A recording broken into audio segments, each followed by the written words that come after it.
Bom dia, pessoal. Tudo bem?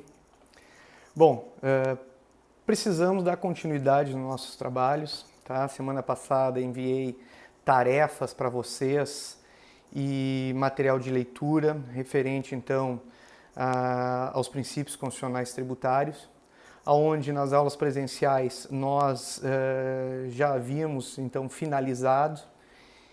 E agora, na sequência, eu vou mandar para vocês, então, o gabarito, ou ainda, quem sabe, eu grave aqui um vídeo respondendo cada uma das questões e fazendo comentários. Acho que isso seria até mais prudente para nós, uma vez que poderão surgir dúvidas e aí vocês podem depois me enviar e-mail aí me questionando a respeito disso.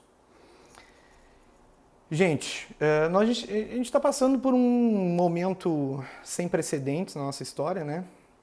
Chovendo molhado, ficar falando sobre isso.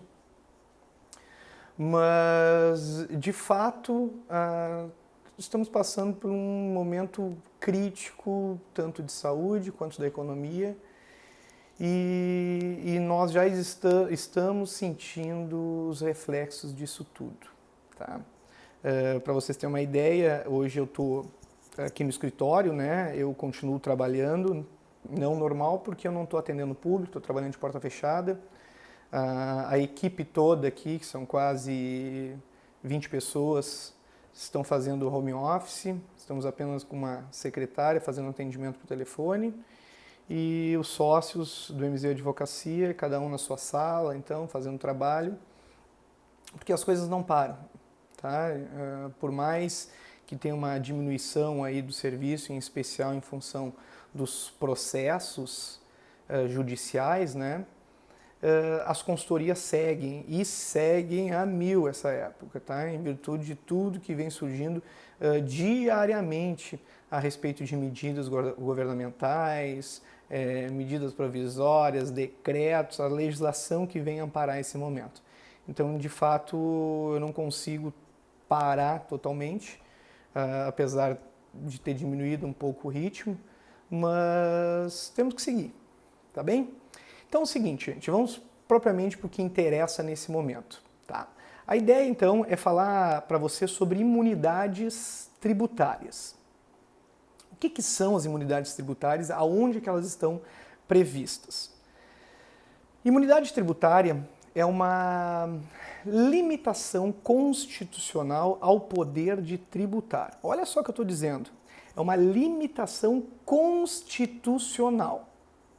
Com essa minha fala, nós já podemos extrair uma importante interpretação, que as imunidades estão previstas na Constituição Federal.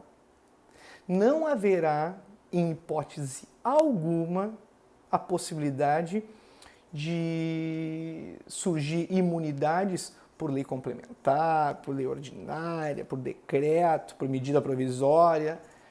Por quê? Porque é uma norma constitucional que impede, então, a incidência da hipótese tributária. Impede a incidência da ocorrência do fato gerador do tributo. Vejam bem, alguém pode me questionar, ok, Igor, qual é a diferença, então, entre imunidade e isenção? Se, em ambos os casos, o sujeito passivo ele fica dispensado do pagamento do tributo. Veja o seguinte, é uma grande diferença. Vamos imaginar, tá, dentro do nosso mundo, do nosso globo, que temos diversos pontos. Cada ponto aqui é um fato jurídico.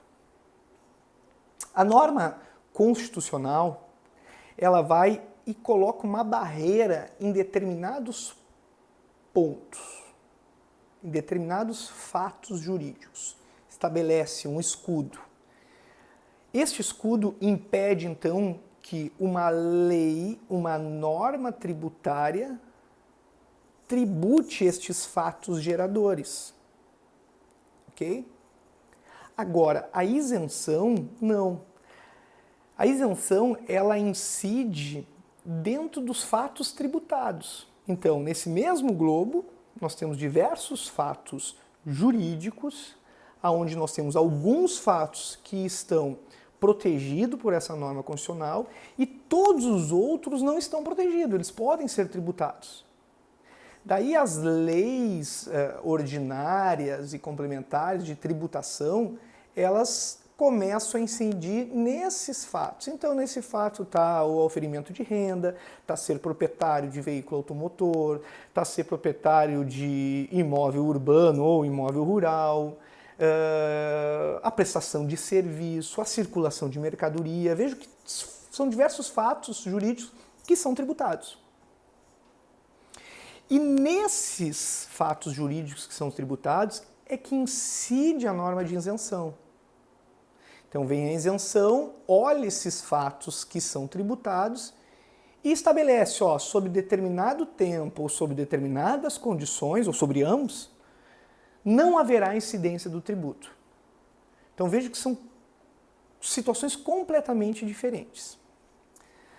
Bom, ainda falando sobre essa questão conceitual da imunidade, é importante que se ressalte aqui que a imunidade ela incide sobre as obrigações principais. Lembra que eu falei isso com vocês?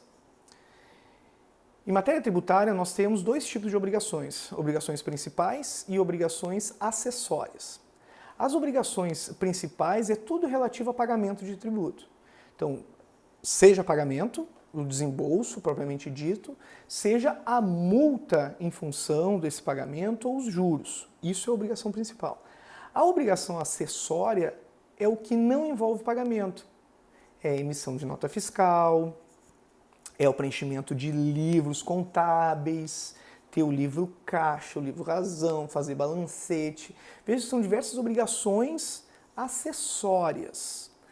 E estas obrigações acessórias não estão dispensadas em função de uma imunidade.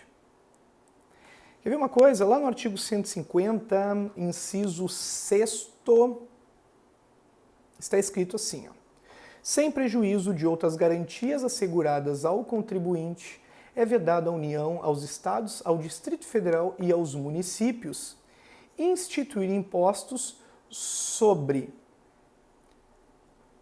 templos de qualquer culto. A linha B.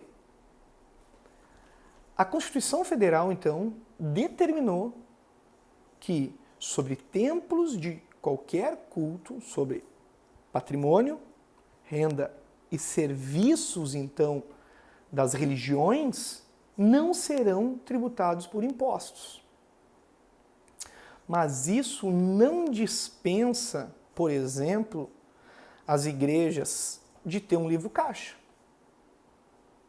de registrar todas as suas obrigações creditícias e de débito, o que está entrando e o que está saindo. A fiscalização precisa, então, ter essas ferramentas para verificar se de fato não há um desvio da finalidade em inobservância às normas constitucionais. Tá? Então, as obrigações principais é que são imunes, as obrigações acessórias não são imunes. Ainda, qual é a lógica, né? Qual é o que está querendo o legislador constituinte em imunizar determinadas situações? Vejo que lá no artigo 150 da Constituição Federal estabelece lá que sem prejuízo de outras garantias asseguradas ao contribuinte, é vedado à União, aos Estados, ao Distrito Federal e aos municípios instituir impostos sobre a linha A, patrimônio, renda ou serviços uns dos outros. A linha B, templos de qualquer culto. A linha C, patrimônio, renda ou serviços dos partidos políticos, inclusive suas fundações.